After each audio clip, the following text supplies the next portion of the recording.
Help it. From lovable mad scientist to actually being suicidal to something that could save a Shyamalan film, we look at the 10 scariest movie theories. Number 10.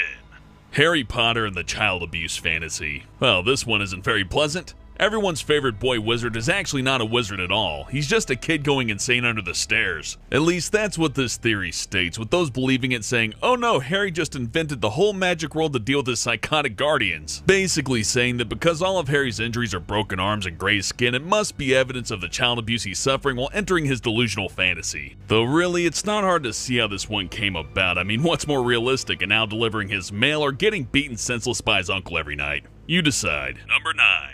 Doc Brown tries to kill himself. Building a time machine got you down. Selling off your fortune and being the town laughingstock giving you the blues? Well, just buy a DeLorean, smack some crazy shit on it, and run yourself over.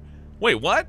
This theory uses the scene where Doc first tests the time machine and drives at 88 miles per hour towards himself using a remote control. Why would you drive an experimental car towards yourself unless you wanted to die if it failed to work? Fair enough, though. I mean, if I sold off my fortune and my magic DeLorean didn't work, I'd probably want to die too. Still a bit of a dick move, though. He would have killed Marty as well, who was standing right there next to him.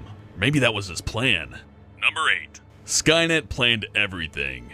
So you know how the Terminator films are chronologically fucked up and how Skynet seems like it should have been able to wipe out the Resistance really easily? Well, this theory says it's all part of the plan that us puny humans can't understand. The theory goes that without humanity, Skynet and its massive military complex is useless, since without humanity there would be no Resistance to fight. Oh, and that they also knew that they needed to send Terminators back in time to create themselves. Which means they also needed humans to go back and destroy the Terminator, and timey-wimey magic, Skynet's its own grandfather. It's scary to think that no matter what, the machines will win and keep the humans in a perpetual hellish war-ravaged world. At least the machines in the Matrix had the decency to put humans in virtual reality. Skynet's a dick. Number 7.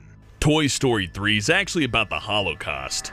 What do you mean the darkest Toy Story film's actually a retelling of the Holocaust, just with children for Nazis and aliens for allied nations fighting to save them? I thought it was about toys coming to life and having adventures. Yes, this dark theory states that Andy represents the nations, giving up the toys who represent the Jewish people to a daycare which represents a concentration camp. Oh, and the whole incinerator ending thing plays a large part in the theory as well. But the alien toys rescue them, so they're obviously the allied nations coming to kill Hitler. I mean, Lotso. But maybe it's all just coincidental. I mean, it's not like they try to hide in the attic like Anne Frank's family or... Oh, wait.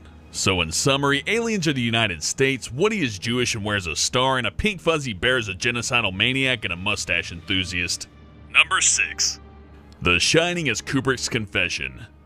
Get your tinfoil hats ready because this one's gonna drag you kicking and screaming into the crazy conspiracy zone whether you like it or not. Apparently, we never went to the moon. Nope, it was all on a film set a la Capricorn 1, and the director of this grand charade was none other than Stanley Kubrick. Crazy you say? Well, maybe not if you see his clear confession littered throughout The Shining. This includes Danny's Apollo 11 sweater, the creepy twins being a reference to Gemini spacecraft, and the carpet pattern being the same as the rocket's launch pads. Oh, and all work and no play, which is actually a reference to the acronym A11. Get it? So if you look at it in just the right crazy way, it's all pretty convincing that this random stuff's connected to Apollo 11. This one's scary just because it'll make you question everything you thought you knew. It pretty much proves that the moon is made out of cheese. They're just trying to keep it all from us. Number 5. Wall-E went rogue.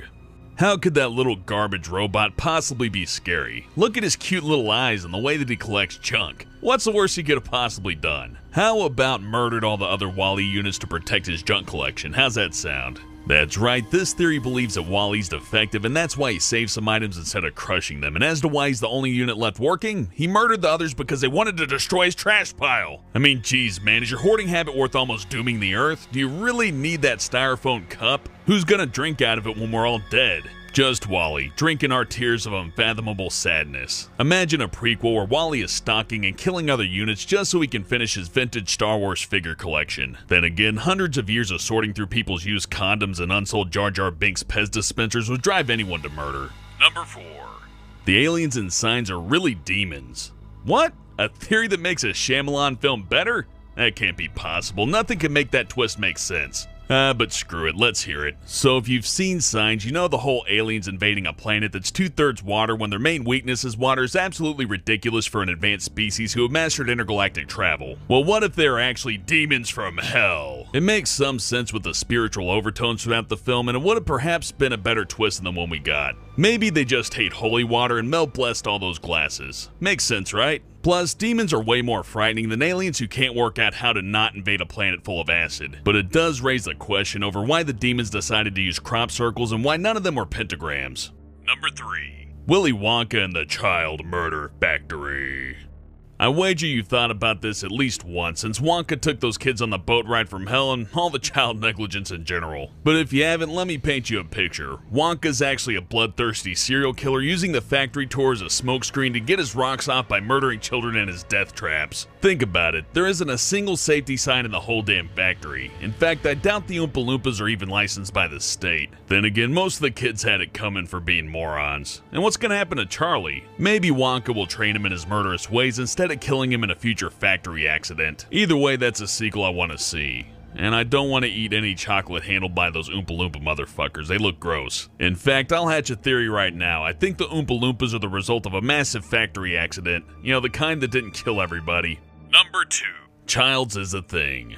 So when you end your film on an ambiguous note, people always try to comb over it to find an answer. They'll comb through scripts, commentaries, and interviews and come to conclusions like this. The thing ends with McReady killing off what we assume is the last creature, but hey, here comes Childs. Unsure of each other's identity, they sit down for a drink with freezing to death as a chaser. The theory being that McReady actually gives Childs one of the gasoline Molotov cocktails to drink cause maybe the thing can't taste. Not a bad way to catch an alien shapeshifter, or to poison one of your friends. Too bad if Childs was infected, McReady can't do shit about it and the rescue team would have been infected by Childs' frozen body. So you know, mystery solved, you figured out how the world's gonna end before you die. Mission accomplished.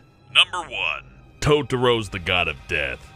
Another cute children's character that's actually something terrible? What's with these theories of wanting to destroy cute things? This one's pretty well known and basically draws parallels between the film and a murder case dubbed the Sanyama incident. The short version is a 16-year-old girl was kidnapped, raped, and murdered, and then her older sister committed suicide after the murder. While the movie features no rape or murder, there's an interesting parallel between the case and the film that lead only to the conclusion that the cute raccoon dog is the Lord of the Dead. But imagine how much easier death would be if Totoro is the one coming to collect your soul. Seriously, who could say no to that big dumb face? Of course I'll give you my soul for eternal torture, you kawaii bastard. Thanks for watching and I'll see you next time.